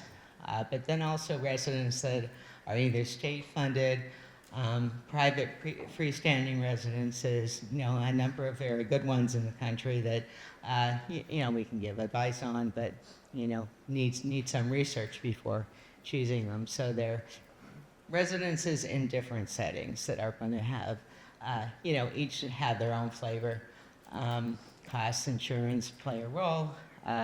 Online, I found, looking recently, you have to be careful for, putting in residential treatment. A lot of the things will come up as substance abuse rehab. And so you have to make sure they treat mental health issues and substance. So I'll try to go faster. What residential treatment does, consolidates housing, intensive therapy, Groups promoting coping skills, a structured setting for all of these, medication monitoring, some functional rehabilitation, a lot of psychoeducation, and keeping families involved. I talked about, this issue with coherence. Challenges comparing, I really won't go through that because in terms of doing comparison studies, in terms of the settings where things are, cost, how, what has to drive people to choose certain residences as like the first choice, and different treatment programs in each one, so it's really hard to compare them. Features, size of the unit, duration of stay, how staff are trained, new staff are trained to do well with the patients, having backup for psych and medical emergencies, how stable are the clients in terms of their symptoms and any risk issues, and what are you aiming for in terms of length of stay at Silver Hill. We have, luxury of, increasing stay if that works out in discussion with patients and families. Treatment program design, and we try to work on that all the time to make it the best kind of treatment. Treatment factors, I think we've discussed treatment of the acuity. An antipsychotic trial may take 6 to 8 weeks to see if an effective dose would work, and then clozapine is chosen if someone's resistant. If someone also has self-injurious, aggressive, impulsive behaviors, you want to choose clozapine early on. And I went through, using subacute transfer. I don't know that I have to go through all of this, but in terms of the groups, some of the ones we try to focus on: social skills, psychoeducation, wellness, art, music therapy, cognitive behavioral therapy, these days using more DBT for symptom management. Substance use treatment is indicated, and I agree with the approach of first talking about it a lot in individual sessions, seeing where someone is and ability to work on it. Cognitive remediation, vocational counseling, or a little bit further down the line as people get better. In summary, let's see, sort of a review, and maybe we can talk about this. I keep getting notices that I should stop, or it's too long. Yeah, when you want the structure, staff involvement, a milieu where patients, can flourish, medication adherence, monitoring, and looking at whether, the treatment program is helping each one individually, because that can be tailored individually. And are you kind of treating all these symptoms of psychosis so that someone can move on to the next step, and pay a lot of attention that with the social workers who, are very good at knowing ideal, disposition plans with, say, step-down residences or other programs. So I'm not supposed to really, that's the lodge. Happy to talk about it at another point. And we want to do some measures of what we're doing right now with the lodge and putting together that program to do analysis. So, Brian, Dr. Wade? So, Donna was talking about the premier, Donna was talking about how our program at Silver Hill is a premier program. And that word really stuck to me, because going into the comparisons of our program versus others, what comes to mind is the issue of coverage and the big elephant in the room, which is the finances related to the programs of Silver Hill, but especially a program like the neuropsychiatric disorders program, which, as Dr. Anthony described, sometimes requires longer stays than the general 4 to 8 week picture that a lot of the other programs at Silver Hill embody. I'd really like to first have Dr. Gerber, who requires no introduction whatsoever, to say a few words about that and to address that elephant in the room and how Silver Hill has an approach and an outlook on that particular issue. From there, we'll go into a panel discussion directed by Dr. Murata and Dr. Gerber. So I'd like to ask Dr. Wade and Dr. Anthony to stay close by to the stage, because they're going to be joining that panel as well. And that'll be the opportunity for more questions. Thanks, Dr. Gerber. Thank you, Sophia, and thank you for having me today. It's so wonderful to look out and see this terrific gathering, and to thank all the people who made this possible. Rocky, I have, from the first day I met you, I've been in awe of your energy and perspective and your willingness to speak truth to power. And at some level, I think that is what unites all of us at Silver Hill. This often feels like an uphill battle, and it can seem perplexing why the high quality care that you describe, that Donna describes, that everybody on your team knows, and I believe everybody at Silver Hill knows in their bones, that Fred's known about for longer than me for sure. How is that not more out there? How isn't that something that's understood in a wide way? And if you wondered what I was typing furiously over there, I will explain it. So let me tell an anecdote first, and then I'll get to answer Sophia's great question, and then we'll get into the panel. So this morning, I was on a call with policymakers in the state of Connecticut. Now, as all of you know, the state of Connecticut is on the bluer side of the spectrum, meaning we are the House the House and the Senate are both controlled by Democrats. The governor's a Democrat. Nominally, everybody is in support of more public services, including services for mental health. Yet, in many ways, we are no different as a public set of institutions in terms of how inadequate our mental health care is for the people who are using certainly Medicaid and Medicare, and to most extents using insurance as well. Meaning that if you want to get high quality health care in this state for mental health, you've got a problem.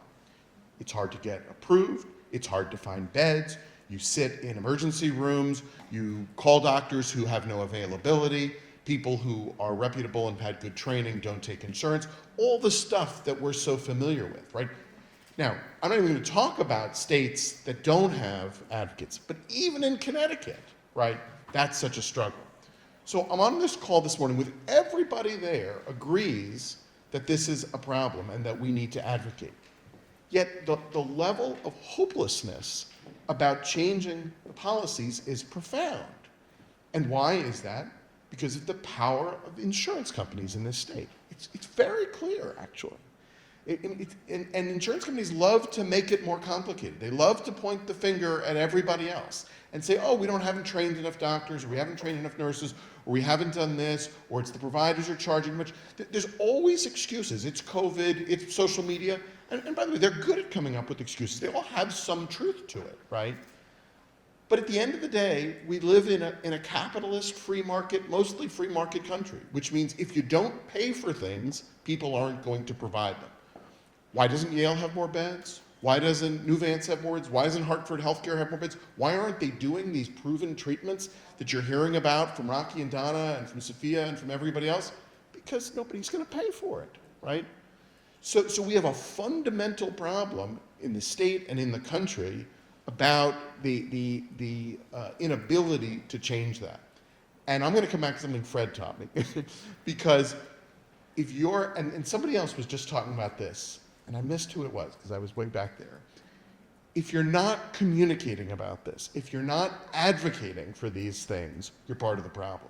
You've got to get out there and talk about it. You've got to simplify it. Our lawmakers, including our very well-intentioned, and most of them are pretty damn well-intentioned, will say to you, you can't make it so complicated. I can't tell that to voters. I can't stand up in my 5 minutes on the House floor and explain this to people. You have to break it down and make it simple. And so part of what I want to get out of today, and I'm already getting out of today, is having Rocky and his team explain in great clarity and simplicity what the problems are around inadequate treatment, around cannabis, around not having AOT, all the things you've talked about. They're all solvable problems. We don't need a great new discovery to improve healthcare, but we do need collective will to pay for these things and not just have those lucky enough to be able to pay privately, able to access those services. That's the principle on which Silver Hill was founded back in 1931. That's why I came to work at Silver Hill, and I think that's why pretty much everybody comes to work at Silver Hill, because they want to offer care to as many people as possible who need it, but do the care in the way we know needs to be done, not in the way an insurance company is telling us to do it. So that's my little pitch. That's what I was typing over there. I look for it. I'm going to be submitting an op-ed piece to the Times about this, and I'll tell you why. Another story from this morning. I was on a call with one of our attorneys. We have a great attorney at the hospital named Joan Feldman, who's a big advocate. And everybody these days is talking about this horrible thing that happened in New York yesterday, right? The CEO of United was shot in Midtown and killed. And not to in any way minimize the horror of what happened, the thing that's bubbled up in the conversations I've been part of is the anger towards insurance companies, the anger towards a healthcare system that makes, what did United make last year? $80 billion? CVS, which owns Aetna, made, I think, $290 billion last year. Right? These are for-profit companies. You could argue they're doing what they're supposed to do. They're making money for their shareholders. But they're doing it on the backs of people with mental illness. And that we can't tolerate. And this is the right time to have that conversation. So I'll end on that note. And Sophia? Thank you, Dr. Gerber.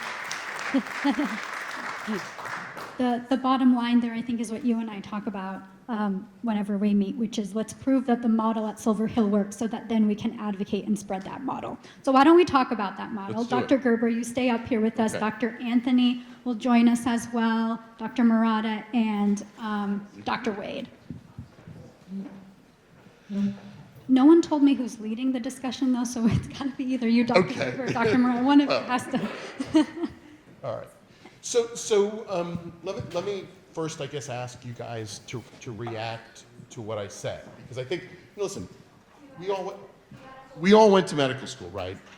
I didn't have a class, and I don't know if any of you did, in advocacy, right? We were taught the patient is in front of you, you do what's right for the patient.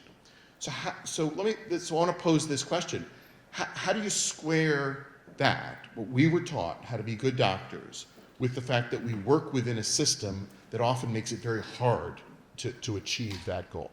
I guess I can mention a couple of things I encounter. One was in New York, and I think the system in Connecticut is very different, in which we had a lot of very symptomatic patients get released by mental hygiene legal service and judges, and people we absolutely did not want to open the door for them, but had no choice. And some on real tiny technicalities. The other thing is that ongoing, people benefit from these injectable depot medications that could last a month or 2 months, even more these days. Trying to secure payment for that, I could be on the phone for a half hour, hour, and not be doing the rest of treatment. So that's pretty common. Yep. I mean, my experience all these years has been the system is in place to cause friction, and the friction is to interfere with the delivery of care. And it's nothing personal, it's just a great deal of money. And it's really, I mean, I was struck by, I heard the profits of the company that the CEO was murdered the other day was $50 billion. So that meant that the healthcare legislation that had been put into place in the last 15 years to make healthcare more available actually was just a bait and switch to make huge profits for the hedge funds and the executive administrator. So that should make, in my mind, us enraged. The other thing, given how I was raised, I mean, the politics I was raised in and the SDS and everything was that, well, what do you expect?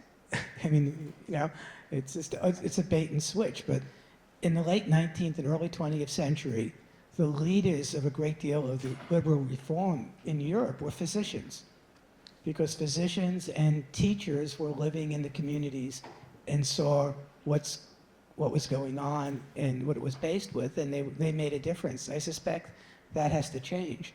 But embedded in what you said was, we live in one of the bluest of all states, and we all have wonderful values, yet it's failing, and so we have to look into our own hearts about the way in which we're part of that whole thing. I mean, we're We are the elite. I mean, Don Landry, who's chair of medicine at Columbia, I mean, a couple of years ago we were having dinner and Donnie said to me, this is all about our failure. We went to Harvard, we went to Yale, and, right? And it was up to us to make a difference, and so we're failing, and we have to rethink our role in this. So I would just say it out loud, you know? Yeah, and I think as the person on the panel appeared most recently in medical school, there really still isn't a whole lot that goes on in terms of education on advocacy and that sort of thing. But the more you get into clinical work and the more you get into these systems, you really see it is one of the biggest ways to make waves, to make change. You know, you recognize early on you can make a difference in someone's life clinically. A step up from that, you can make a difference academically. If I can teach 3 people to do what I just did, I can help 3 times as many people. You know, research, it essentially underlies all of the teaching, right? If you're doing research and you're discovering things or you're uncovering things, it can really inform practice and education.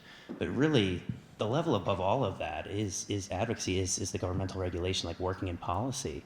You know, there's some research that we essentially can't do because of policy. There's a lot of information we don't know because of policy. There are ways that we can and can't practice because of policy. And so if we're looking at the ways we can most effectively make change or really institute some of these values or everything we're talking about today, it essentially means nothing if we can't do anything about it.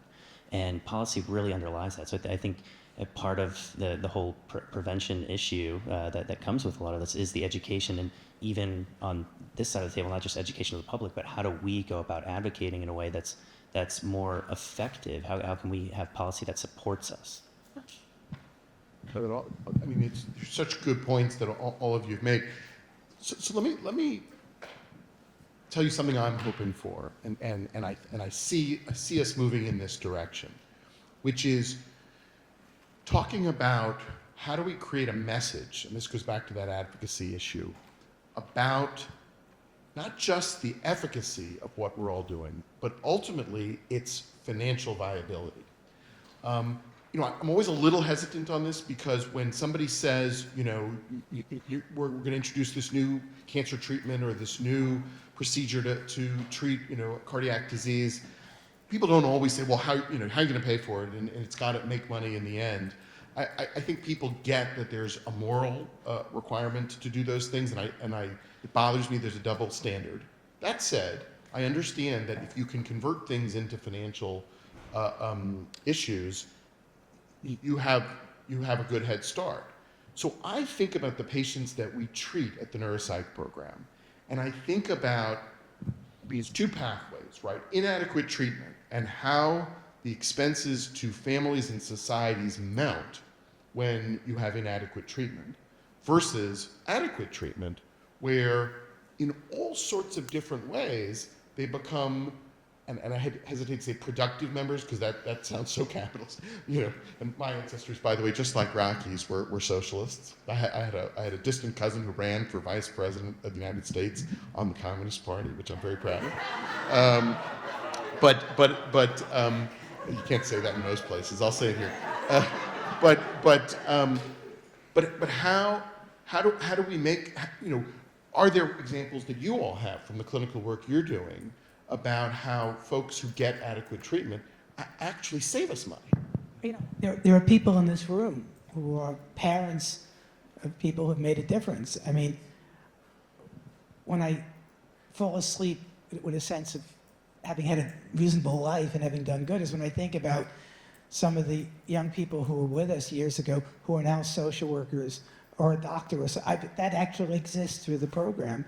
There are people in this room who have relatives who have full-time jobs as engineers, right? That actually exists.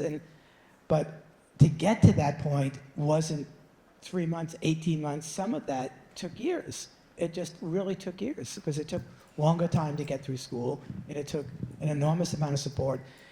And it also took the most amazingly committed families. I mean, I'm blessed to be in a world where I work with families who can do that. But to change the social system, to do it more generally, is going to take a lot. And that's why I kept saying out loud, there are 450,000 teenagers in Manhattan. and there's violence on the streets, and there's drugs available everywhere. And this is exactly what you can't have if we want to make a difference. And that's just one. And New York is actually one of the safest cities in the country, believe it or not. I mean, when you look at the real numbers, they're just incredible. Comparing New York to Chicago or Baltimore, St. Louis, it's just an amazing thing. So I just want to just say it out loud. So our own backyard is producing illness and social discontent that's going to have a horrible impact over time. But the numbers are here. I mean, we can make an argument. We could say, yes, this does improve it, right? But if we wait to prove it, it's going to take 15 years, and then we're going to be in really big trouble. Yeah, a few things come to mind with that in terms of proving the actual value, so to speak, and one being what Rocky was just talking about. If 20 to 25% of these cases are theoretically preventable, I mean, think about the cost of managing schizophrenia over a lifetime, that medical cost, and being able to essentially reduce or remove that from 20 to 25% of the cases. That's huge. But one of the things that Donna mentioned about long-acting injectables, I mean, that's one of the clearer value cases that when we're having those long calls with insurance companies, fortunately I don't have to do that much anymore in this role, but in doing it and working inpatient, if you can save someone an admission in the next 30 days, that $1,200 long-acting injectable is actually saving the insurance company money, right? And then they approve in those settings. Saving society, not the executives of the insurance company, right? Right, I right. have to make that. That's a very important point. Yeah, and it also I always say saints. I mean, this room is filled with people who to me are sacred. They've done great work. I mean, Virgil obviously is a paradigm of that, but so many here, and even the young staff of the team. I mean, every team that does this work they could be doing other things. They could be working as bartenders and making twice as much as they're making, right? And partying more, but they're not. They're taking care of others. I mean, and that has to be just stated, all right? I have a blessed position. I'm a highly well-paid technician, I guess, right? And so, Have to learn how to tell the story. yes. That we've been all making, that rather than saying so-and-so was here and we were able to cure him, it needs to be told how he got here and how and why and where and what we did and how long it took to get that person to be productive in society. Well, that's So there's hope for that family and that senator's son and family that's out there. Yeah. And I hate to say it, Fred, but I'm curious if you agree with me. And what about saying how much money we saved Correct. society by doing that? Absolutely. Because all that nice stuff works on some, and other people say, well, what's the bottom line? Absolutely, absolutely. And just as a coda to, correct me if I'm wrong, but I understand on 2 of the shells from the shooting, one said deny and the other one said delay. Derek.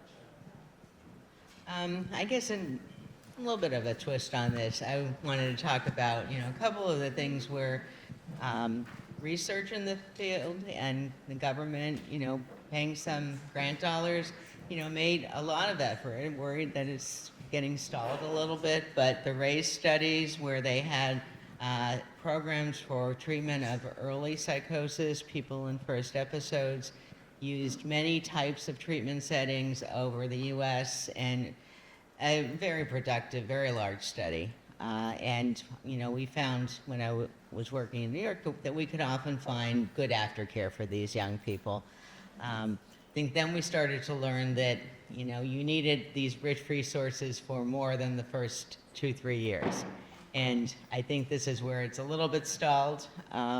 And certainly a lot more that can be done with it. But, there are people out there who want to work on this, and, how do we keep it going? I guess that's the main issue, is that there are some efforts. There are, really people engaged in schizophrenia research for a long time who have made strides, and, it has to go a little bit further. Tim, did I see you had your hand up back there? We have a Okay. We have a question back here, and then we'll do, if that's okay with you. I'm just standing over here, and that's fine. Thank you. Sorry, I just wanted to make a quick comment. First of all, I'm so glad that we're talking about advocacy. I think it's so important that as mental health practitioners that we do take on that challenge. And I would also challenge us to add an additional word to that, which is to get comfortable trying to disrupt a little bit, because the system needs to be dismantled. We're fighting a very difficult battle in that if you look at insurance companies and pharmaceutical companies and the $500 million a year that they spend just lobbying, so even our very probably good-hearted, very blue politicians are also on the receiving end of that. And when they want to keep their seats, they take that money.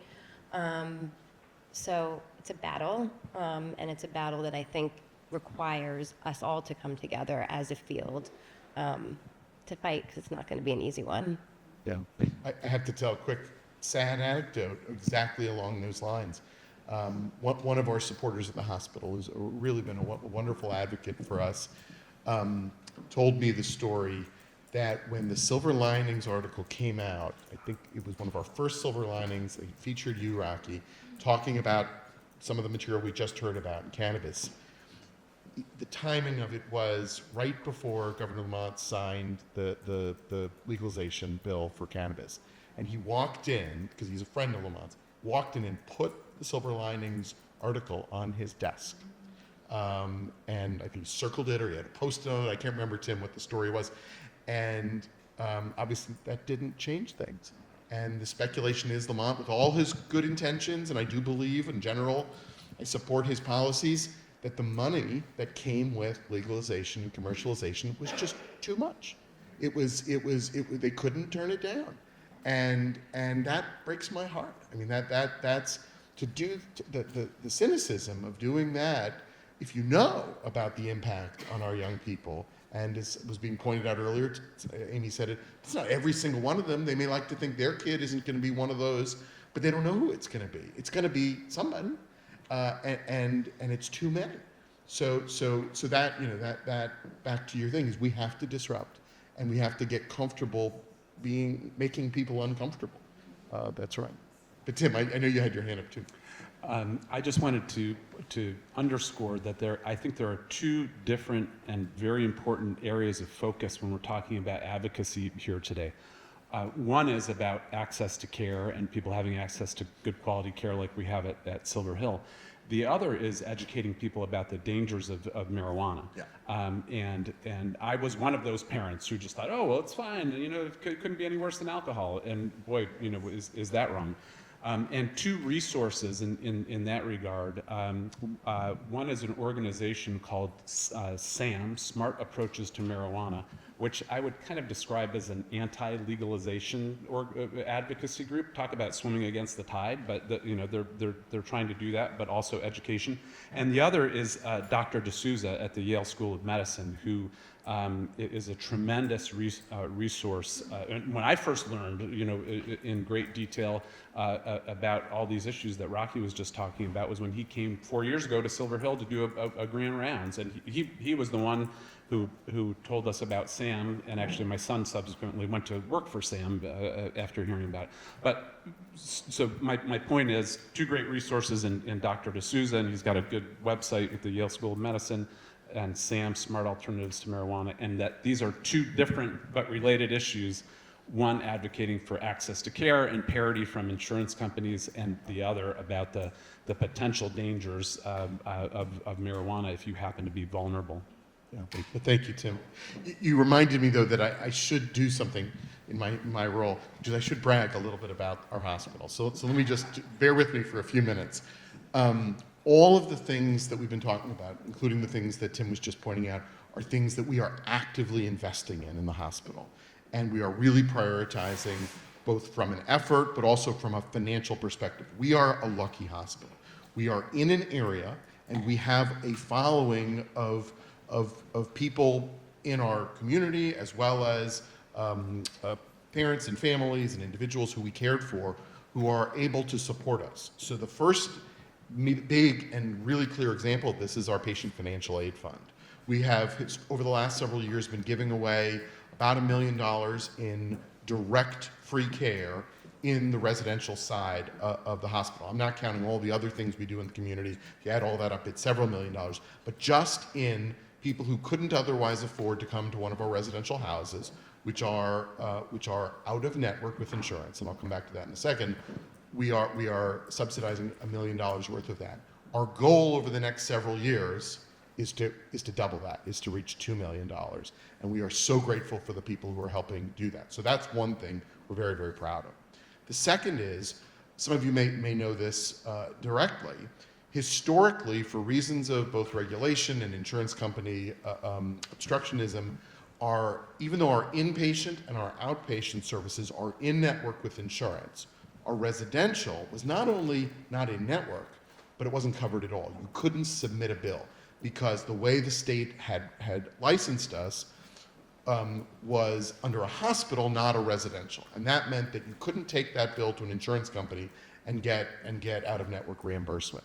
Changing that was literally a 6-year project. I started this when I first came, and we just got approval a few months ago. So we are now giving patients bills. We're still out of network, but now we're licensed as residential, and our patients can take those bills to their insurance companies and advocate for reimbursement. Now, the rates will not cover the entire care, but they will cover some of it. And we've had to invest a lot of our own resources in making this happen, but we did it because we believe people are entitled, and we believe that this is a step in the right direction. So that's, thank you. But the third and in some ways most timely thing is, through SHARE and through the Center for Neuropsychiatric Disorders that Rocky has started and now brought all of you into, we are investing in the research, in the education, and in the advocacy. Those are explicitly the goals of SHARE and Rocky Center, and you're seeing the results here today. There's a lot more we have to do, but we build carefully and deliberately so that we're going to be able to scale this. I wish I could say that every academic medical center is investing in this. They're not. There are some investments here and there, but I believe that we can be if not the national leader in this kind of advocacy in the years to come. So I'm so grateful for this team around me, Rocky and his team in particular, who have been so resilient in the lean times, and so daring and willing to disrupt a system that is so broken. So thank you. On the note of the actual real work that we do at Silver Hill, especially in the psychosis program, before we break for lunch, I'd like to have the staff of the Neuropsychiatric Disorders Residential Program stand up, because a lot of them are here today, whatever it is, to be recognized. Can I make one? Can you have former staff as well? Former I want Meriwether to stand up too. Also former staff. Come on, Meriwether. Former staff as well, yeah. Thank you so much. I guess we're breaking for lunch unless there's any very last comments. Okay, we'll have Dr. Cavali say something and then we'll break for lunch. Tough place to be between lunch and now. But anyway, just a quick comment. I'm a neuroradiologist, by the way, in the Capital District of New York, Albany. I think one of the key things in helping society turn around on the point that's been mentioned is for them to truly understand the disorder we're talking about. And what I mean by that is, this is not just because someone's bad. This is not because someone was kind of put together in a strange way that it just pushes them to the side. There's real anatomic and physiologic reasons why this is happening. This is a disease just like any other. And I think if we can turn society around to really understand that, and what Rocky, when Rocky puts up his slides, that becomes clearer and clearer every moment. If we can get society behind us on that, then I think we really got a chance. I think the key is, a big part of the key here is going to be getting over that hump. to getting that critical mass. And it will seem like it will be completely impossible until you reach that critical mass, and then it will turn. And then it will turn. So I think Rocky's work, I think everyone's work in trying to really get down to the nuts and bolts, the physiology, the anatomy. Are there seizure disorders that are really kind of, seizures are not just these horrible movements that occur in your body that you can't control. Seizures may be a lot more than we really understand now. This may just be the tip of the iceberg. So I can't encourage more to terminology, education, neuropsychiatric disorders, not just mental illness, but neuropsychiatric disorders. But anyway, that's my 2 cents. Now, sorry, lunch. Thank you all. We'll return to this wonderful discussion after we break.